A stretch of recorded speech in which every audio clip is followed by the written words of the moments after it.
झांसी में कांवड़ियों पर हेलीकॉप्टर से पुष्प वर्षा। कांवड़ यात्रा में दिखा अद्भुत नजारा। हेलीकॉप्टर से पुष्प वर्षा। जिला प्रशासन ने कांवड़ियों पर बरसाए फूल। श्रद्धालुओं में उत्साह।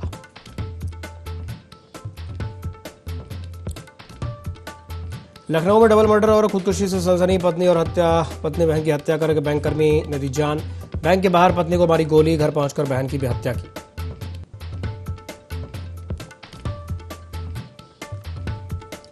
यूपी में बाढ़ को लेकर के सरकार अलर्ट मोड पर। एनडीआरएफ एसडीआरएफ का रहा तो अभियान तेज। बाढ़ प्रभावितों तक पहुंच रही मदद। रेस्क्यू करके शिविरों में पहुंचाए लोग।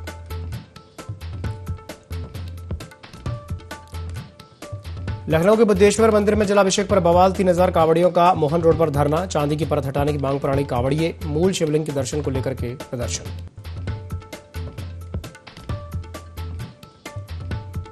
एटा में सीएमओ कार्यालय की छत पर लगी आग। शॉर्ट सर्किट से मची अफरा तफरी। बिजली के तारों में अचानक से लगी आग। कर्मचारियों की सूझबूझ से टला बड़ा हादसा।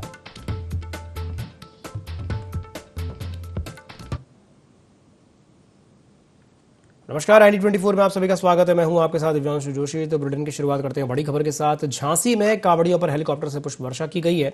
आसमान से फूल बरसाए गए और कांवड़ियों का भव्य स्वागत किया गया। कांवड़ यात्रा में अद्भुत नजारा देखने को मिला। हेलीकॉप्टर से पुष्प वर्षा की गई है, जहां पर जिला प्रशासन ने कांवड़ियों पर फूल बरसाए। श्रद्धालुओं में उत्साह का माहौल। हर हर महादेव के जयकारों से माहौल गूंज उठा और बीच कांवड़ियों पर पुष्प वर्षा की गई है।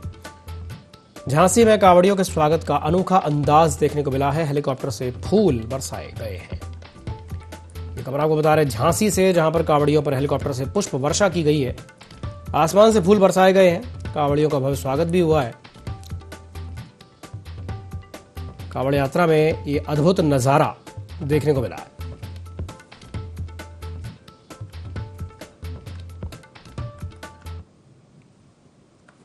लखनऊ के गोमती नगर थाना क्षेत्र में बैंककर्मी ने पत्नी और बहन की हत्या के बाद खुद को भी गोली मार करके सुसाइड कर लिया। जानकारी के मुताबिक गुरुवार दोपहर बैंककर्मी मानस वाजपेयी ने आईसीआईसीआई बैंक के बाहर अपनी पत्नी दिव्या मिश्रा को फोन करके ऑफिस के बाहर बुलाया।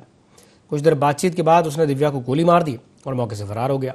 इसके बाद वो करीब 2 किलोमीटर दूर हुसड़िया चौराहे के पास स्थित अपने घर पहुंचा, जहां अपनी बहन सीबा को गोली मारने के बाद खुद को भी गोली मार ली। इस घटना से पहले आरोपी ने व्हाट्सएप पर स्टेटस भी लगाया था। दिव्या आईसीआईसीआई बैंक में असिस्टेंट मैनेजर थी और यूट्यूबर प्रज्ञा मिश्रा की बहन थी। बताया जा रहा है कि दिव्या ने करीब 1 साल पहले पति से तलाक के लिए कोर्ट में अपील दायर की थी और अलग रह रही थी। वारदात की वजह अभी स्पष्ट नहीं है। पुलिस और फॉरेंसिक टीम मामले की जांच में जुटी है।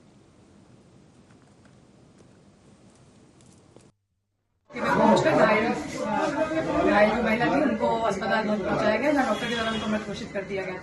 जब इसी के ही थोड़ी देर बाद मुसड़िया गोमती नगर थाना क्षेत्र में ही मुसड़िया चौराहे से भी एक व्यक्ति के द्वारा खुद को गोली मारने की सूचना प्राप्त हुई थी। जब वहां पे घटना को अटेंड किया गया तो ये वेरीफाई हुआ कि ये जो प्रथम घटना हुई थी उसमें जो महिला को गोली मारी थी उनके पति के द्वारा ही वहां पर अपनी बहन की हत्या करके खुद को भी गोली मार दी गई। इनके द्वारा जब वहां पे चेक किया गया तो मृतक जो पति हैं मानव वाजपेयी, उनके व्हाट्सएप स्टेटस भी अपना लगाया हुआ था, जिसमें उन्होंने अपनी सुसाइड को लेते हुए कुछ चीजें एक्सप्लेन की हुई थी। बाकी पूरी सभी जो भी शव हैं उनका पोस्टमार्टम करा के आगे की वैधानिक कार्रवाई की। जो आईसीआई बैंक है मिठाई वाला चौराहे के पास, उसमें एक बैंक कर्मचारी को उसके पति ने गोली मारी है। तो तत्काल पुलिस मौके पे पहुंची, महिला को हॉस्पिटल पहुंचाया गया, उसकी मृत्यु हो चुकी है। और उसके साथ जो साथ में कर्मचारी थे महिला के साथ, उन्होंने बताया कि उसके पति ही था। उन्होंने आइडेंटिफाई किया है और पति द्वारा ये गोली मारी। इटावा के इकदल थाना क्षेत्र के केंशोपुर गांव में स्वतंत्रता दिवस के दिन रिटायर्ड फौजी पर हुए जानलेवा हमले का मामला तूल पकड़ गया है। अब आरोप है कि दबंगों ने घर में घुसकर के धारदार हथियार से हमला करके उन्हें गंभीर रूप से घायल कर दिया। और इस घटना के 6 दिन बाद भी प्रभावी कार्रवाई नहीं होने से नाराज सैकड़ों ग्रामीण एसएसपी कार्यालय पहुंचे। ग्रामीणों ने पुलिस अधिकारियों से निष्पक्ष जांच करके आरोपियों के खिलाफ कड़ी कार्रवाई की मांग की है। ग्रामीणों का कहना है कि पीड़ित परिवार को जल्द ही न्याय मिलना चाहिए। समाजसेवी ने भी पुलिस प्रशासन से दोषियों पर सख्त कार्रवाई की मांग की है।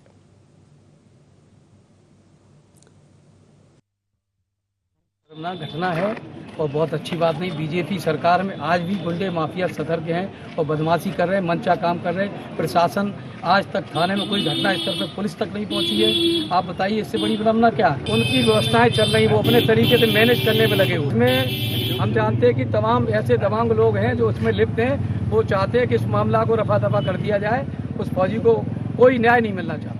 इस तरीके से पुलिस कार्रवाई कर रही है। आज भी सुनिश्चित नहीं, घर पे चढ़ के छत पे वीडियो है, सारी क्लिप रखी हुई है। घर पे चढ़ के मारा। ये क्या है? ये बदमाशी नहीं, गुंडे ही नहीं, क्या? 15 अगस्त को झंडा फहरा गए, उसी दौरान 15-20 गुंडे आए 4 व्हीलर और बाइकों से। 15 लोगों ने आके उनसे झगड़ा किया, गाली गलौज की। 5 लोग पीछे से चढ़ गए, 2 मंजिल मकान पे जाकर दबोच लिया। उन पर धारदार हथियारों से हमला किया, बड़ा बेरहमी से मारा। मरणासन्न स्थिति में छोड़ के चले गए। अभी हम वरिष्ठ पुलिस अधीक्षक SSP साहब से मिलने आए थे। जो मेन आरोपी है वो 15 तारीख को ही अरेस्ट कर लिया गया था। वो अभी तक थाने में बैठा है, उसका चालान नहीं किया गया। कप्तान साहब ने तुरंत उसको आदेश किया है और फोन भी किया है साहब को कि लिखित में अभी अरेस्ट नहीं किया होगा, अब कर लेंगे, कल चालान हो जाएगा, आप चिंता मत करिए। बड़ी खबर बाराबंकी से, जहां पर बाढ़ राहत कार्य देखने को मिले हैं। सीएम योगी के निर्देश पर बाराबंकी में बाढ़ राहत कार्य जारी है। बाढ़ प्रभावित लोगों को राहत सामग्री पहुंचाई जा रही है। राम सनेही घाट तहसील क्षेत्र में पका हुआ भोजन वितरित किया गया है। बाढ़ प्रभावितों को लंच पैकेट्स भी बांटे गए। प्रशासन की टीम लगातार राहत कार्य में जुटी है। प्रभावित परिवारों तक भोजन पहुंचाने का प्रयास किया जा रहा है। सीएम के निर्देश पर राहत एवं बचाव कार्य तेज किए गए हैं। बाढ़ प्रभावितों की मदद के लिए प्रशासन पूरी तरह से मुस्तैद है। तो ये बड़ी खबर आपको बता रहे हैं बाराबंकी से, जहां पर बाढ़ को लेकर के राहत कार्य जारी है। सीएम योगी के निर्देश पर बाराबंकी में बाढ़ और राहत कार्य लगातार चल रहे हैं। बाढ़ प्रभावित लोगों को राहत सामग्री पहुंचाई जा रही है। राम सनेही घाट तहसील क्षेत्र में पका हुआ भोजन वितरित किया गया। बाढ़ प्रभावितों को लंच पैकेट्स भी बांटे गए। प्रशासन की टीम लगातार राहत कार्य में जुटी हुई है। प्रभावित परिवारों तक भोजन सामग्री पहुंचाने का प्रयास किया जा रहा है।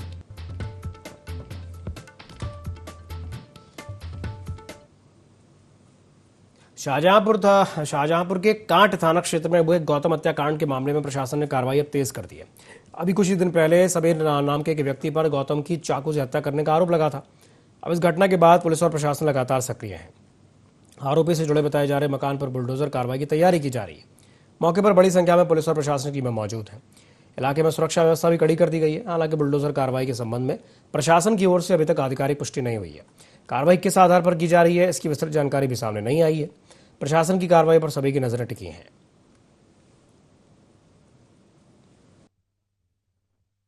शाहजहांपुर उत्तर प्रदेश के नगर पंचायत कांड में मौजूद हूँ, जहाँ पे देखा गया है कुछ दिन पहले यानी कि 31 जुलाई को जहाँ पे गौतम मौर्य की हत्याकांड को लेकर आज मैं यहाँ पे उपस्थित हूँ, जहाँ पे कुछ ही देर में यहाँ बाबा योगी का बुलडोजर मकान पे चलने वाला है, जहाँ की यहाँ की सारी टीमें मौजूद हैं। स्वास्थ्य विभाग से लेकर और पुलिस देखान अपनी जगह पे है। नगर पालिका के भी लोग यहाँ जो सामान उनके घर से निकाल के बाहर रखा जा रहा है। कुछ ही देर में हम आपको मकान जो है यहाँ पे इस पर बुलडोजर गरजने वाला है। बाबा की सरकार, योगी सरकार में जो उत्तर प्रदेश में जहाँ पे आपको भी पहले चलता हूँ कि यहाँ पे देख रहे हैं कि पुलिस तैनात है अपनी जगह पर, कि जहाँ पे प्रशासन का तैनात है यहाँ पे। और कुछ ही देर में बुलडोजर चलने वाला है। हम आपको दिखाते हैं कौन सा मकान पे बुलडोजर गरजेगा। जो कुछ दिन पहले गौतम मौर्य को लेकर जो हत्या यहाँ पे की गई थी, समीर नाम के की थी। हालांकि देखा गया तो आरोपी सारे जेल के अंदर हैं, जबकि आज उनका सामान मकान से बाहर निकाला जा रहा है। और कुछ ही देर में आपको दिखाएंगे कि सारी पुलिस यहाँ पे तैनात है और सारी टीमें यहाँ पे अपने लगी हुई हैं। जहाँ पे देखा तो आपको मकान सामने को, ये था समीर का मकान, जहाँ पे हालांकि आरोपी तो सारे जेल में किए गए हैं। कुछ ही देर में बाबा का बुलडोजर इसी मकान पर गरजने वाला है, जहाँ पे देखा गया उत्तर प्रदेश की सरकार, जिसको बोलते हैं योगी बाबा सरकार। IND 24 के लिए जिला संवाददाता पंडित निवेश शाहजहां। उत्तर प्रदेश में बाढ़ प्रभावित लोगों की मदद के लिए सरकार ग्राउंड जीरो पर पूरी तरह से मुस्तैद है। मुख्यमंत्री योगी आदित्यनाथ के निर्देश पर प्रशासनिक अधिकारी, NDRF और SDRF की टीमें युद्ध स्तर पर राहत और बचाव अभियान चला रही हैं।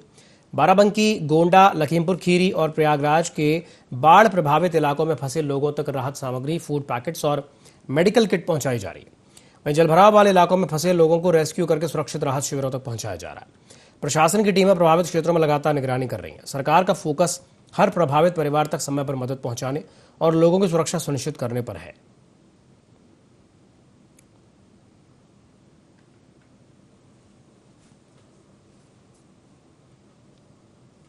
गोरखपुर में शाहपुर पुलिस ने रेडी अन्ना ऑनलाइन सट्टेबाजी गिरोह का भांडाफोड़ करते हुए अंतर्राज्यीय गिरोह के 5 आरोपियों को गिरफ्तार किया। पुलिस ने आरोपियों के कब्जे से 23 mobile phone, 3 laptop, 3 tablet, 11 ATM card, 16 bank passbook, biometric device, router और अन्य दस्तावेज बरामद किए। एसपी सिटी निमिष पाटिल ने बताया कि आरोपी अवैध ऑनलाइन गेमिंग में सट्टेबाजी के लिए रेडी अन्ना वेबसाइट पर पैनल खरीद करके कार्यालय संचालित किया करते थे। सट्टे की रकम के लेन देन के लिए लोगों को बहला फुसलाकर म्यूल और फर्जी बैंक खाते खुलवाए जाते थे। इन्हीं खातों के जरिए रोजाना लाखों रुपए का लेन देन किया जाता था। पुलिस मामले में आगे की कानूनी कार्रवाई कर रही है।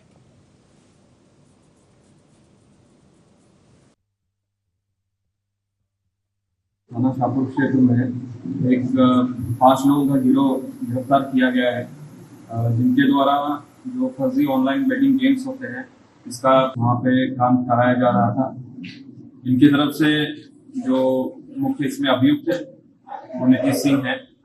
इनके द्वारा अन्य जनपदों से लोगों को रिक्रूट करके यहाँ पे ये काम किया जा रहा था।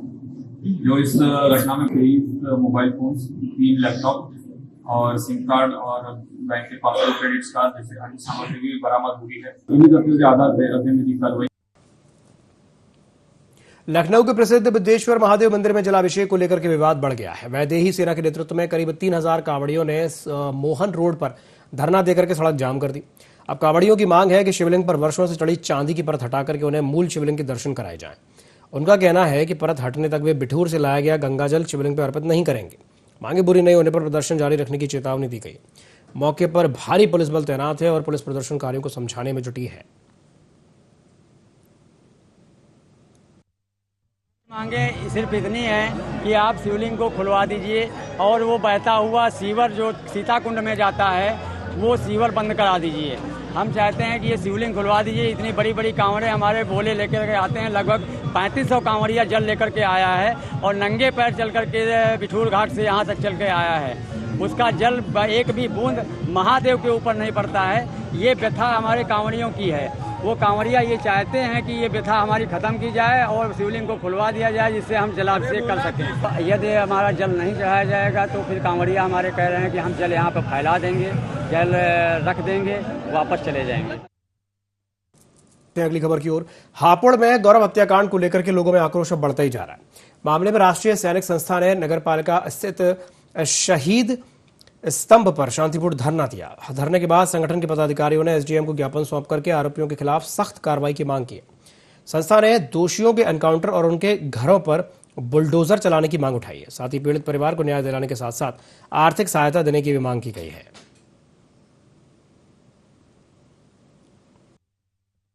एसडीएम साहब को ज्ञापन दिया है हमारे जो है जनपद में है, क्योंकि जनपद का मामला है। हापुड़ जनपद बहुत बढ़िया चल रहा था, लेकिन अकस्मात एक किसान हैं, छोटे किसान श्री फतेह सिंह त्यागी, उनका इकलौता बेटा श्री गौरव त्यागी जो है रास्ते में जा रहा था कहीं गवाही देने के लिए। उन्हीं के ही गांव के जो है 4-5 लोग थे जिन्होंने उसकी जो है बहुत निर्मम हत्या की है। तो हम इसकी जो है हत्या की जो है कठोर निंदा करते हैं और पीड़ित परिवार को जो है योगी जी से मांग करते हैं कि पीड़ित परिवार को आर्थिक मदद करें, क्योंकि वो एक छोटा किसान है। अधिकारी जो हमारे हापुड़ के उन्हें आदेश करें तो बुलडोजर से उनके मकान ढवाए जाएं और हम उनके जो है फांसी की मांग करते हैं। हापुड़ में 2 दिन पहले ही गौरव त्यागी मोहम्मदपुर आजमपुर ग्राम का बच्चा था, उसकी बिल्कुल सरेआम सड़क पर 20 सड़क पर हत्या की गई है और वो भी पीट कर, हथौड़े से भी नहीं, घन से।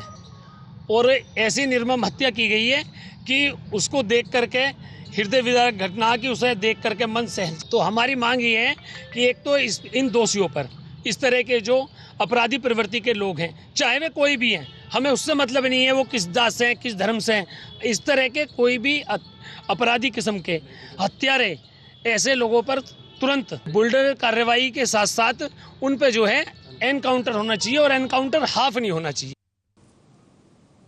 एटा में सीएमओ कार्यालय की छत से गुजर रहे बिजली के तारों में शॉर्ट सर्किट के चलते अचानक से आग लग गई। आग की लपटें और धुआं देख करके कार्यालय में मौजूद कर्मचारियों में अफरा तफरी मच गई। स्टाफ ने तत्परता दिखाते हुए कड़ी मशक्कत के बाद आग पर काबू पा लिया। इससे बड़ा हादसा टल गया।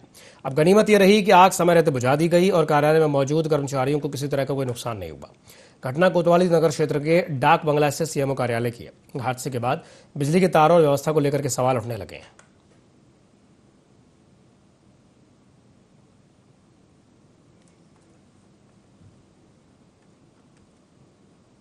सोनभद्र में समाजवादी पार्टी के कार्यकर्ताओं ने सरकार के खिलाफ अनोखे अंदाज में प्रदर्शन किया। कार्यकर्ताओं ने ठेले पर बाइक रखकर के कलेक्ट्रेट परिसर का भ्रमण किया और विभिन्न मुद्दों पर विरोध दर्ज कराया। सपा जिला सचिव प्रमोद यादव ने E20 पेट्रोल को लेकर के सवाल उठाते हुए राज्यपाल के नाम ज्ञापन सौंपा। उन्होंने पुराने वाहनों को E20 से नुकसान की आशंका जताते हुए इसके लिए E10 पेट्रोल की बिक्री फिर से शुरू करने की मांग की है। कार्यकर्ताओं ने बढ़ते मेंटेनेंस के खर्च, महंगाई और घरेलू सामान की बढ़ती कीमतों के साथ लेकर के भी सरकार पर निशाना साधा। साथ ही पेट्रोल पंपों की जांच, नियमों के उल्लंघन पर कार्रवाई और आम जनता को महंगाई से राहत देने की मांग की है।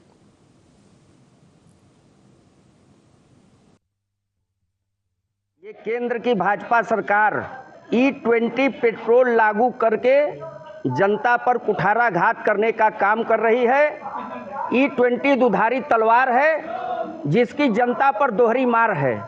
आज E20 लाद कर आज लगातार गाड़ियां खराब हो रही हैं और महंगा पेट्रोल तो मिल रहा है लेकिन उसमें मिलावटी किया जा रहा है। इसलिए आज हम लोग ये खराब मोटरसाइकिल लाद कर माननीय जिलाधिकारी महोदय के कार्यालय आए हैं। राज्यपाल नामित ज्ञापन हम लोग सौंपने का काम कर रहे हैं कि E20 तेल जो है पेट्रोल इसको वापस लिया जाए, E10 पेट्रोल लागू किया जाए। फिरोजाबाद में नगर निगम के ठेका सफाई कर्मचारियों ने वेतन बढ़ोतरी की मांग को लेकर के धरना प्रदर्शन किया। कर्मचारियों का आरोप है कि उनकी मांगों पर अब तक कोई ठोस फैसला नहीं लिया गया है। नगर आयुक्त के मौके पर मौजूद नहीं होने से कर्मचारियों में नाराजगी भी देखने को मिली है। कर्मचारियों ने चेतावनी दी है कि जब तक उनकी मांगों पर ठोस फैसला नहीं होगा तब तक प्रदर्शन जारी रहेगा। सुनवाई नहीं होने पर कर्मचारियों ने हड़ताल पर जाने की चेतावनी दी है। तो वहीं कई पार्षदों ने धरना स्थल पर पहुंचकर सफाई कर्मचारियों की मांगों का समर्थन किया और उनकी समस्याओं के समाधान की मांग उठाई।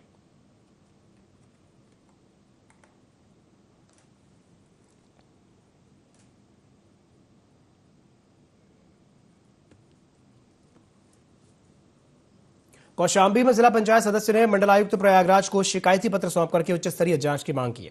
20 अगस्त 2026 को दिए गए पत्र में निर्माण कार्यों की गुणवत्ता, जियो टैगिंग, भुगतान और कार्य चयन समेत कई बिंदुओं पर सवाल उठाए गए। शिकायती पत्र में आरोप लगाया गया है कि दरियापुर में प्राथमिक विद्यालय खड़ंजा से मंदिर तक बनाई गई सीसी रोड में मानक के अनुरूप सामग्री का इस्तेमाल नहीं किया गया और सीमेंट की मात्रा भी कम रखी गई। वहीं फरीदनपुर में नाली निर्माण में घटिया सामग्री के इस्तेमाल और कार्य पूर्ण होने से पहले ही संबंधित ठेकेदार को भुगतान किए जाने का आरोप लगाया गया है। पत्र में जिला पंचायत परिसर में बनाए गए वाटर हार्वेस्टिंग कार्य की गुणवत्ता पर भी सवाल उठाते हुए कहा गया है कि कार्य पूरा न होने के बावजूद भुगतान कर दिया गया।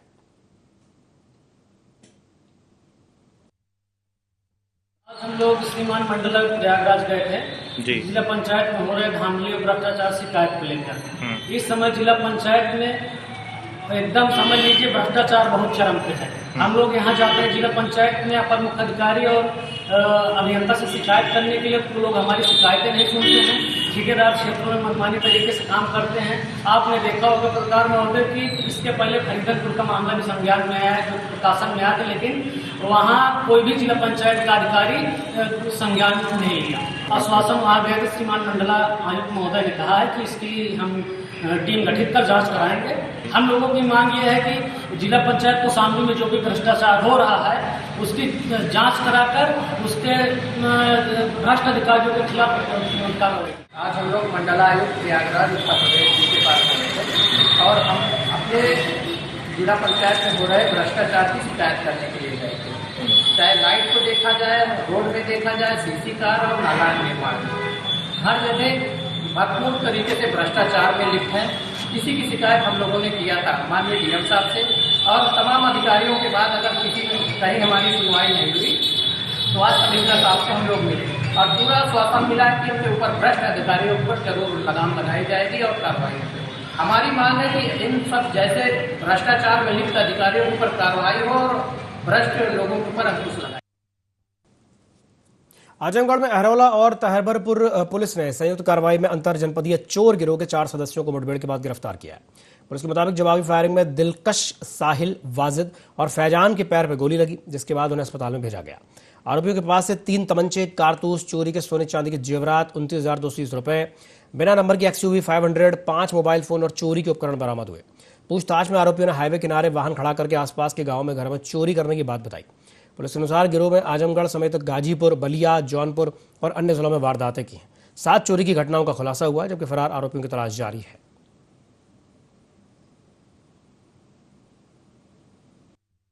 गिरोह के 4 सदस्यों के साथ पुलिस मुठभेड़ हुई, जिसमें 4 सदस्यों के पैर पर गोली लगी है और वो घायल हुए हैं। इनको नियमानुसार गिरफ्तार किया गया है।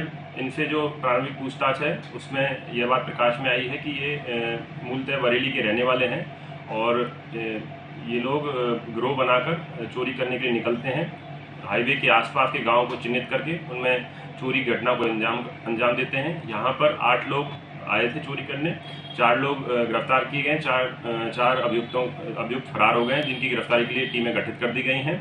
इन्होंने आसपास के जनपदों जिनमें जौनपुर, अंबेडकर नगर, बलिया की घटनाओं को भी अंजाम देना स्वीकार किया है।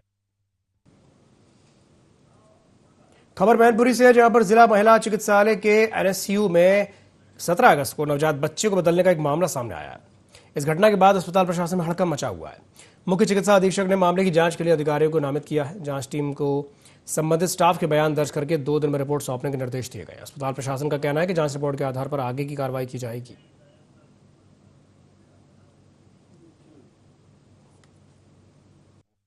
संज्ञान आते ही आज वो कमेटी गठित कर दी गई है। उनसे 2 दिन में रिपोर्ट देने के लिए कहा गया है। जिसकी जैसी गलती अगर निकल करके आती है उसको उसी हिसाब से कठोर दंड दिया जाएगा। भदोही के चौरी क्षेत्र स्थित आयुष्मान आरोग्य मंदिर उपकेंद्र निदूर पर लंबे समय से ताला लटकने का एक मामला सामने आया है। लाखों रुपए की लागत से बने स्वास्थ्य केंद्र का ग्रामीणों को अपेक्षित लाभ नहीं मिल पा रहा है। ग्रामीणों का यह भी आरोप है कि एएनएम मीनू पटेल और सीएचओ ज्योति मौर्य के नियमित रूप से केंद्र पर नहीं आने के कारण इलाज के लिए पहुंचने वाले मरीजों को बैरंग लौटना पड़ता है। ग्रामीणों का यह भी कहना है कि एएनएम और सीएचओ के कक्ष में भी ताला लगा रहता है। उनका आरोप है कि जिम्मेदार अधिकारियों की उदासीनता के चलते स्वास्थ्य सेवाएं प्रभावित हो रही हैं।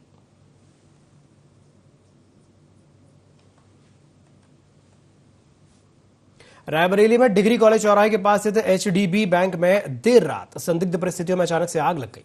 आग की लपटें उठती देखकर के आसपास के लोगों में हड़कंप मच गया। सूचना मिलते ही पुलिस और दमकल की टीम मौके पर पहुंची और कड़ी मशक्कत के बाद आग पर काबू पाया।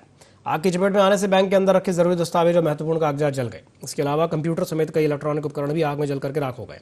फिलहाल आग लगने के कारणों का स्पष्ट पता नहीं चल पाया। पुलिस और संबंधित विभाग मामले की जांच में जुटे हैं।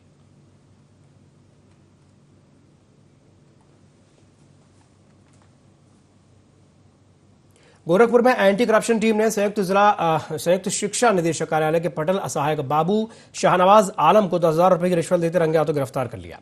आरोप है कि रिटायर्ड शिक्षिका की लंबित पत्रावली आगे बढ़ाने और करीब 15 लाख रुपए के ईएल नकदीकरण भुगतान की एवज में बाबू ने रिश्वत की मांग की थी। मामले में रामगढ़ ताल थाना क्षेत्र के निवासी दिव्यांशु पांडे ने 14 अगस्त को एंटी करप्शन थाना प्रभारी से शिकायत की थी। उनकी मां सरोज दुबे राजकीय कन्या इंटर कॉलेज हाटा कुशीनगर में प्रवक्ता और प्रभारी प्रधानाध्यापक के पद से 31 मार्च 2026 को सेवानिवृत्त हुई थी। जीएफ और पेंशन का भुगतान हो चुका था, लेकिन 300 दिनों की ईएल नकदीकरण की राशि लंबित थी। शिकायत की गोपनीय जांच में आरोप सही पाए जाने के बाद टीम ने कार्रवाई की।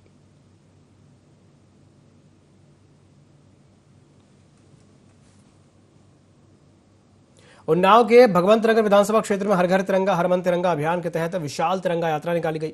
युवा भाजपा प्रत्याशी अविचल शुक्ला के नेतृत्व में निकली इस यात्रा में करीब 4 से 5 हजार लोगों ने हिस्सा लिया। यात्रा बीघापुर के रुझई गांव से शुरू होकर के अचलगंज होते हुए बदरका स्थित शहीद चंद्रशेखर आजाद स्मारक पहुंची, जहां इसका समापन हुआ। करीब 35 से 40 किलोमीटर लंबी यात्रा में बड़ी संख्या में बाइक और कार सवार शामिल हुए। युवाओं ने वाहनों पर तिरंगा लहराते हुए भारत माता की जय और वंदे मातरम के नारे लगाए। यात्रा के मार्ग में स्थानीय लोगों ने फूल बरसा करके उनका स्वागत किया।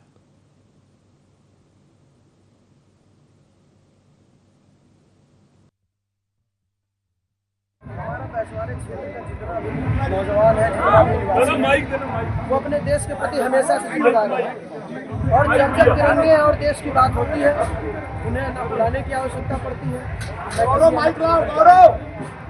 हमेशा से तिरंगे के सम्मान में इस धरती ने अपना खून बहाया और आज भी खून बहाने का अवसर जब आएगा तो खून बहाएंगे।